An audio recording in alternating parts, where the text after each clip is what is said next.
Alright guys, welcome back. Alright, so as I'm saying, so my limping range have to be like connectors or big cards, if I'm trying to trap, right? So again, that's the thing. So I check to Lil Zach, and let's see what happens. He bets out. Okay, so once he bets out, I really put him on a bluff here. I don't really put him on any hand that has a 5, any hand that has a 4. I just total bluff here. And yeah, so I'm anticipating a float here. So I float. I check to him, and okay, this is where it gets interesting, right? I was expecting him to bomb the turn, and what I was gonna do here was I was gonna raise him and take down the pot, right? Well, it didn't work out that way. He checks back, right? So he checks back, and this is where me being extremely nitty the whole final table, me conceding a lot of small like blinds to Lil Zach, just me being tight in general, like image wise, really paid off because now we have a pot of 5,000, which isn't a lot. We have Lil Zach here against his board, which he did not hit at all, in my opinion. Fairly straightforward. So we decide to check and induce a bet so we can raise, right? Or I think I lead out here. We do that to induce a bet. We do that primarily to think that he'll probably fold most of the time, or we do that also with the intent that if he raises, we raise him back. So let's take a look what happens. So I donk out 3,600 and 251. When that 5 comes off, I'm trying to basically represent a strong full house, right? Or a 5, right? Because I have quad 5s. In hindsight, if I'm Lil Zach, and with the hand that he showed, it really surprised me that he didn't call here. But in hindsight, when I call a bet on the flop, either I have a 5 or a 4, right? And I'm not going to ever put him on a 6 here, right? So when the 5 comes out from the river, it really looks like I have a full house, 4s and 5s, right? Okay, so when I lead out, I'm essentially trying to rep that hand, right? And when Lil Zach raises me, I put him on something where he doesn't believe me, right? And so in that situation, I can't beat an ace high, I can't beat a king high, I can't beat a jack high. So what I have to do is I have to basically raise to win the pot, right? So let's see what happens here. Lil Zach raises, and this is the interesting thing. He min raises, right? Which is interesting because when you min raise, you're either saying you're really strong or you're really weak, right? It's pretty much that's what it is. It's a 50-50 proposition, right? So given that, and given that I'm really trying to rep the 4 for a full house, I decide to 3-bet or 4-bet pretty big. So let's see what happens.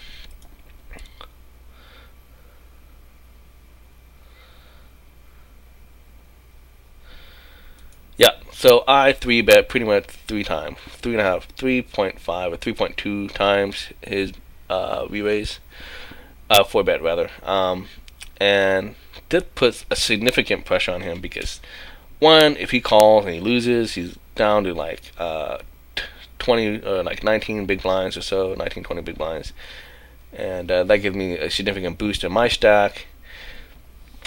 And but as it stands, he decides to fold,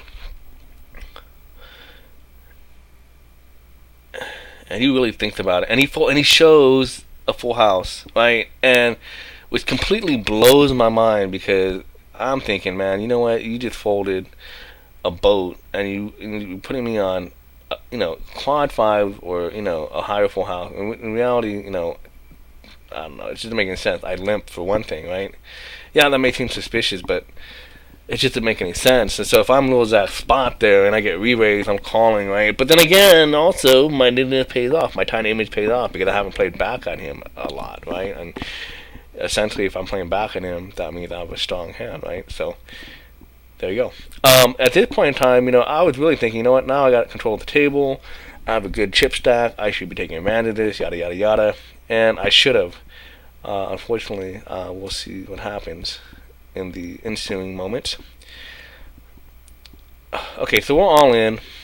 I mean, we're heads up, and this is sick. All I gotta say is sick. I really felt like I should have won this tournament again. I just played it bad, um, and I like to call here, I think, and see a flop. I check here, and he bets out.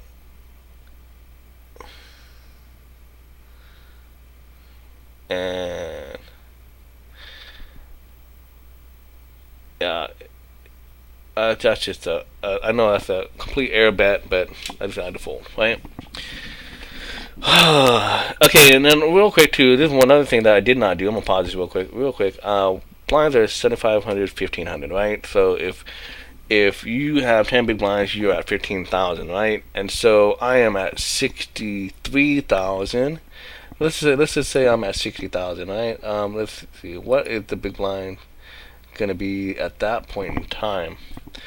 If the blinds were at 501,000, that would be 60,000. It would be basically 10,000 is the 10 big blinds, right? 1,500 is 15,000 is the short stack, right? And so I gotta pull up my calculator. I can't do the math on top of my head. I'm not the math whiz poker player. I'm just a poker player with, I don't know, decent math skills. Anyway, so let's look at this real quick, right? Okay, we're not doing a turbo. We're doing I don't. No, it's not a turbo. It's only 10 minutes each structure, I think. So let's take a look here. So I got 65. Let's just say I have 60,000, right? No, let's say I have 65. Whatever. 65,000, right? We divide that by the big blind. I have about 43 big blinds, right? And so we're pretty deep compared to the blinds, and so there's no need for me to spaz off. No need for me to, flip for first. It just didn't make any sense, right? And unfortunately, I do not pay attention to that. Again, I think it's just because I'm tired, and two, I don't know. I just wish I paid more attention to this part of the stage as much as I'm paying attention to the whole final table. The most important part to pay attention to is when your head is up, and unfortunately, I did not do so. So let's continue. I like to raise 3,000. The min raise, kind of get him going there. And here, I think I'll make my first mistake. It's either a fold or a raise. It's never a call. Yeah. And actually, I don't think I make a mistake. I just fold it, right? But I think what it is I should have raised. But I didn't. And this is where it all just ends horribly for me. I got 10 jack here. He min raises. I call. No big deal. I elect to check to induce, and he obliges with a bet. I elect to raise to just take it down then and there, and he shoves, and I snap. He had king 10. Now, once he raises my raise, I gotta put him on a hand. Pause real quick. I gotta put him on a hand that completely crushes me. I mean, I have top pair, decent kicker, but once you bet, or once you raise someone's initial bet, and then they re-raise, you're pretty much done with the hand. And I unfortunately did not follow through on that. I really played it badly, that hand, and I wish I played it differently. Yeah, and anytime you in a somewhat deep stack situation, and you end up heads up, and you after 3 hands you stack off. I mean, that's just pretty bad. So, yeah. Anyway, so to kind of do cliff notes at the end, basically just keep aware of your blind structures, where you're at according to the blind, where your opponents are at according to the blind, and what their tendencies are. So that really dictates what you do, and your position also dictates what you do. Yeah. So this was a interesting tournament the other night, and Unfortunately, did not take first. I'm grateful for second, but would like to take first. Being the competitive person I am. But I hope you guys enjoyed this video. If you have any questions, any comments, please do not hesitate. You can definitely email me at focusmotion@gmail.com. You can definitely go to my website at focusmotion.net, leave a comment there. You can also Skype me at focus.motion, and also I am on Twitter under focusmotion. Alright guys, this is Focus Motion. Again, hope you enjoyed the video and the tournament series, and hopefully we will do another one where I actually win one once. I haven't won one in a while. Alright guys, this is Focus Motion. Have a great day. Peace.